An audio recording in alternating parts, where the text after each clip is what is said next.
ఇది main temple ఛాయాసురేశ్వరుడు స్వామివారు స్వయంభూ శివుడు. కాబట్టి ఇందులో ఈ 2 గర్భాల వద్ద విగ్రహాలు అప్పట్లో ఔరంగజేబు కాలంలో అన్ని కూడా ధ్వంసం అవ్వడం జరిగింది. ఈ మాన్యుమెంట్ వచ్చేసి స్టేట్ ఆర్కియాలజీ పరిధిలో ఉంది, ఎండోమెంట్ ట్రస్ట్. ఇది పురావస్తు శాఖ ఉంటుంది కాబట్టి ఎటువంటి విగ్రహాలు కొత్త విగ్రహాలు పెట్టడానికి అనుమతి పడుతుంది. ఒకటి గణపతి స్వామి, సుబ్రహ్మణ్య స్వామి, విష్ణుమూర్తి, సూర్య భగవానుడు, ధ్వజస్తంభం అవన్నీ కూడా రెడీగానే ఉన్నాయి. 2010లో రెడీ అయినాయి. కాకపోతే వాళ్ళు విగ్రహ ప్రతిష్టాపన అనుమతి లేదు పురావస్తు శాఖ. ఈ మండపంలో 18 స్తంభాలు ఉన్నాయి. ఏ స్తంభం మీద తెలియదు. స్వామివారికి ఎదురుగా 8 మొత్తం 18 స్తంభాలు ఉంటాయి. ఏ స్తంభం మీద అనేది తెలియదు. ఉదయం 6 నుంచి ఈవినింగ్ 6:30 వరకు సేమ్ పొజిషన్. ఇది సన్లైట్ ఎక్కువ ఎండెక్ ఉన్నప్పుడు ఇంకా స్పష్టంగా ఉంది. ఎక్కువ డైరెక్షన్ అని 3 కాదు, సేమ్ ఇదే పొజిషన్. 1050 సంవత్సరాల టెంపుల్ వచ్చేసి 11వ శతాబ్దంలో కాకతీయ సామంతులు కుండూరు చుట్టూ దేవాలయ నిర్మాణం చేశారు. శ్రీ పాండవులు ఇంకా ఊరిలో ఉన్నట్టు శ్రీ వెంకటేశ్వర స్వామి ఉంటారు. దాని పక్కన శ్రీ పచ్చాల సోమేశ్వర స్వామి, ఛాయా సోమేశ్వర స్వామి. ఈ 3 దేవాలయాలు పురాతన ఆర్కిటెక్చర్. కాబట్టి ఇక్కడ మాత్రం ధ్వంసం కాదు, ఎందుకంటే బ్రహ్మముహూర్తంలో శ్వేతనాలు వస్తుంది. ఇప్పుడు కూడా గర్భగుడిలో శ్వేతనాలు నాగబంధం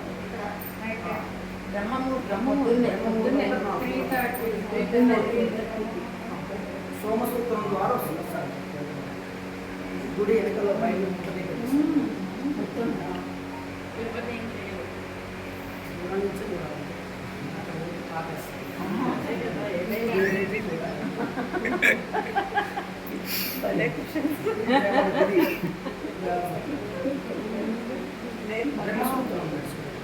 అంటే స్వామివారి నేత్రాల దగ్గర ఒక లైన్స్ ఉంటాయి గీతలు. అన్ని శివలింగాలు ఉండవు. అక్కడ ఊళ్ళో ఉన్నట్టు శ్రీ పచ్చల సోమేశ్వర స్వామి ఈ లైన్స్ ఉంది కదా, ఇక్కడ స్వామి దగ్గర ఉంటుంది. బ్రహ్మోత్సవం చాగంటి కోటేశ్వర గారు చెప్పారు. ఇంకా అక్కడ ఊళ్ళో ఉన్నట్టు శ్రీ పచ్చల సోమేశ్వర స్వామి. కాకపోతే పచ్చగా లేదు. అప్పట్లో ఔరంగ దాన్ని డైమండ్ అనేది అప్పట్లో ధ్వంసాలను తీసుకెళ్ళి అప్పట్లో. కాకపోతే పచ్చగా లేదు. ఛాయ ఉంది ఇక్కడ నీడ, ఛాయ సోమేశ్వరం కానీ ఛాయ తీసుకోకూడదు నీడ. ఇక్కడ ఉన్నట్టు విగ్రహాలన్నీ కూడా ధ్వంసమైనవి. ఎందుకంటే ఎదురుగా సూర్య భగవానుడు, సూర్యుని భార్య పేరు ఛాయాదేవి, శనీశ్వరు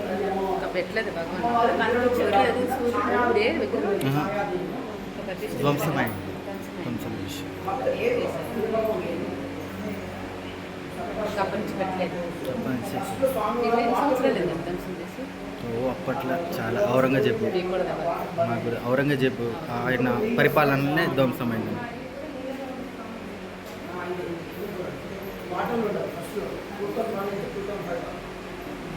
కొంచెం లోపల ఇప్పుడు నీళ్ళు వస్తూ ఉంటుంది. స్వామి దగ్గర కడితం వస్తుంది. కోనెట్ నుంచి నీళ్ళు వస్తుంది గర్భంలో.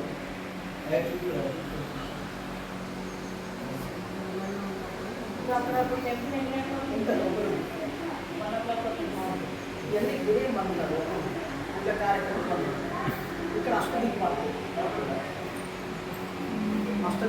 లోపల అఖండ దీపాలను కంటిన్యూగా అఖండ దీపం వెళ్తున్నట్టు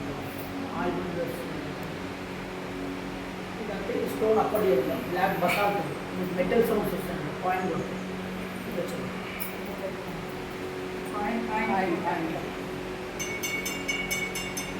గంట గంట సౌండ్స్ వస్తుంది. ఇంత కూడా ఒకటే స్టోన్ పాయింట్ వర్క్ వస్తుంది.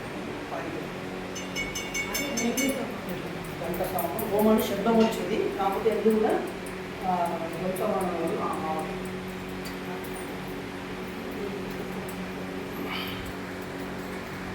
మార్నింగ్ సూర్యుడు ఉదయిస్తున్న సూర్యకిరణాలు పడుతుంది. మార్నింగ్